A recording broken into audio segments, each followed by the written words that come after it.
Jinnah was the first child born to Mithi Bai and Jinnah Bai Punja. His father, Jinnah Bai, was a prosperous Gujarati merchant. The firstborn Jinnah was soon joined by 6 siblings. Jinnah was a restless student and studied at several schools, first at the Sindh Madrasatul Islam in Karachi, then briefly at the Gokul Das Tej Primary School in Bombay, and finally at Christian Missionary Society High School in Karachi, where at the age of 16 he passed the matriculation examination of the University of Bombay. Jinnah was born in Wazir Mansion, Karachi. Jinnah was offered an apprenticeship at the London office of Graham's Shipping and Trading Company, a business that had extensive dealings with Jinnah Bai Punja's firm. In London, Jinnah soon left the apprenticeship to study law instead by joining Lincoln's Inn.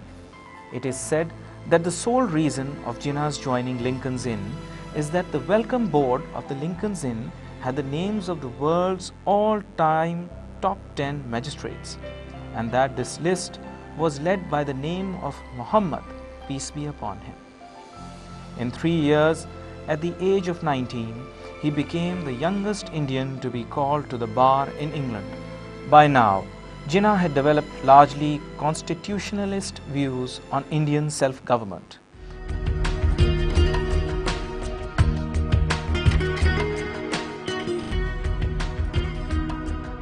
And he condemned both the arrogance of British officials in India and the discrimination practiced by them against Indians. This idea of a nation legitimized by democratic principles and cultural commonalities was antithetical to the genuine diversity that had generally characterized the subcontinent.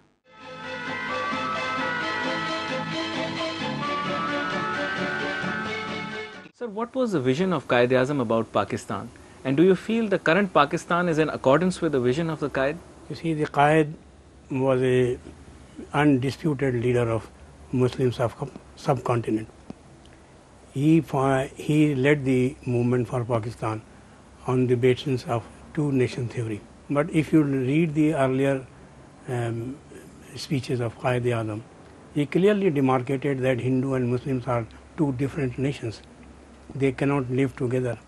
Our heroes are their rivals. Their heroes are our rivals. We cannot dine together. We cannot intermarry. Therefore, he said that there are two different nations which are living in the subcontinent. One is the Muslim and the other is the Hindu. And therefore, the partition was demanded on the basis of the two-nation theory. If you read the earliest past of the Quaid-e-Azam, he was originally he joined Congress as an independent movement, and he was considered as a symbol of Hindu-Muslim unity. But with the passage of the time, he realized that the Congress aims are different and they do not accept the Muslim majority in different parts of India as an independent part of a nation. Therefore, he parted his ways in 1930, and in 1936 he came back from England when he was persuaded by the Muslim League leaders. He came and took over the reins of Muslim League, and from 1936 onward he led the movement for the creation of Pakistan. The first thing he said in his speech was that the first and the foremost duty of a government is to protect life and properties of the people and the faith of the people, so that people may be free to exercise right of their faith, they develop their religion, and minorities should be fully protected. This is what he said in his opening speech. Then he had a vision of Pakistan as a Islamic welfare state. He clearly stated that he doesn't want a Pakistan where people are hungry, they're without food, without any shelter. As an Indian intellectual and political authority, Jinnah would find his commitment to the Western ideal of the nation state developed during his English education. and the reality of heterogeneous Indian society to be difficult to reconcile during his later political career. This man was a born lawyer, a logical person. He hated two things: hypocrisy. He didn't like muddled thinking. In 1906, Jinnah joined the Indian National Congress, which was the largest Indian political organization. Like most of the Congress at the time, Jinnah did not favor outright independence, considering British influences on education, law, culture and industry as beneficial to India. He joined the Muslim League in 1913 and became the president at the 1916 session in Lucknow. Jinnah was the architect of the 1916 Lucknow Pact between the Congress and the League, bringing them together on most issues regarding self-government and presenting a united front to the British. Jinnah also played an important role in the founding of the All India Home Rule League in 1916. My first encounter with Quaid-e-Azam was at the students' convention in Jalandhar, and still till today I have the same idea, not only the idea but I believe in it, that only students can take us to the goal, which is the most requirement of the Pakistan. He proposed a 14-point constitutional reform plan to safeguard the political rights of Muslims in self-governing India.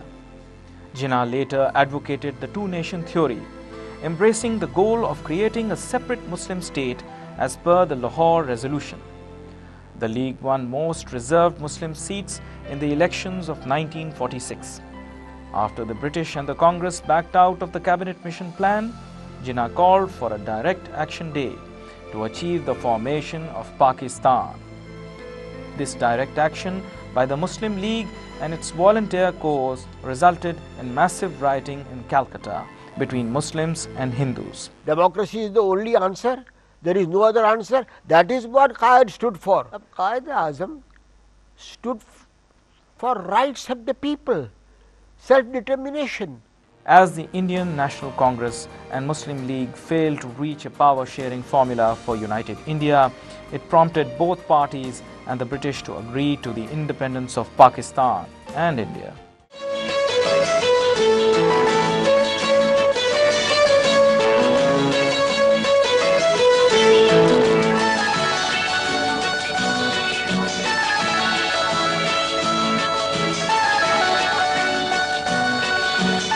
It was 1946 in Delhi. A huge crowd from Jama Masjid stairs up to the Lal Killa. They were all gathered, and I was astonished where to sit in that congregation. He was very straightforward. The praying for the Quaid was actually the prayer for the nation. As the first Governor General of Pakistan, Jinnah led efforts to lay the foundations of the new state of Pakistan, frame national policies and rehabilitate millions of Muslim refugees who had migrated from India.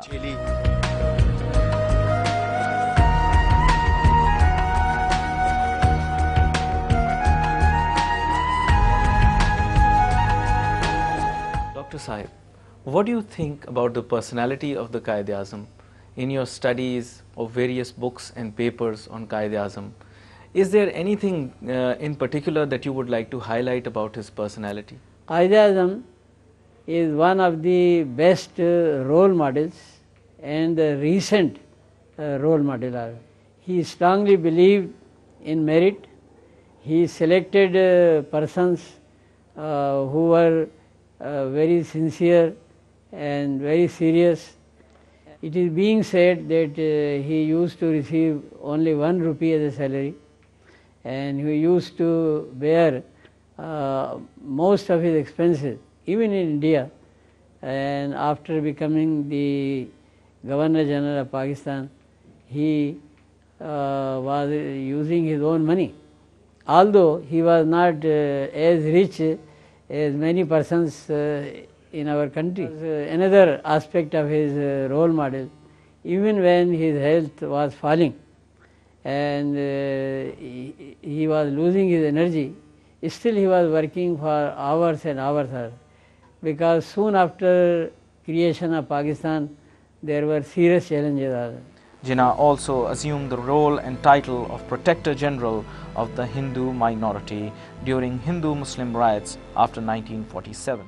I am sure on the birthday, 25th of December, our younger generation will try to know more about Quaid-e-Azam and will try to follow in his footsteps. Quaid-e-Azam never wanted a Pakistan where people are hungry, people do not get employment. At present, you see, what is the rate? More than 40% of our population is living below poverty line. As early as 1944, as I told you, he said if this is the concept of Pakistan, he doesn't want a Pakistan of that kind. Therefore, I think we should address these questions, and look to the speeches of Quaid-e-Azam and try to find out as to what was his concept of Pakistan, and we should try to model ourselves on those lines. Unless we do that, I think there will be difficulty in the survival of Pakistan.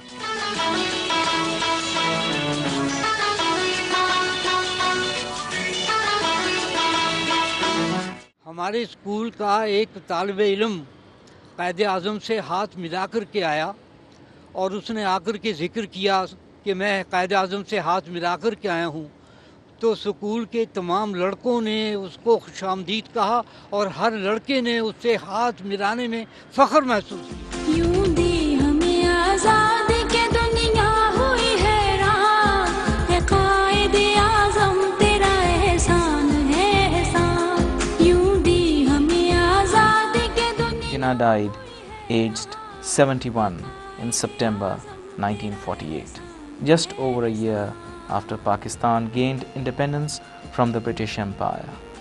After his death, Jinnah left a deep and respected legacy in Pakistan, and according to Stanley Wolpert, Jinnah remained Pakistan's greatest leader since the establishment of Pakistan in 1947. ऐसे में उठा दीन मोहम्मद का सिपाही और नाराए तकबीर से दी तूने गवाही, इस्लाम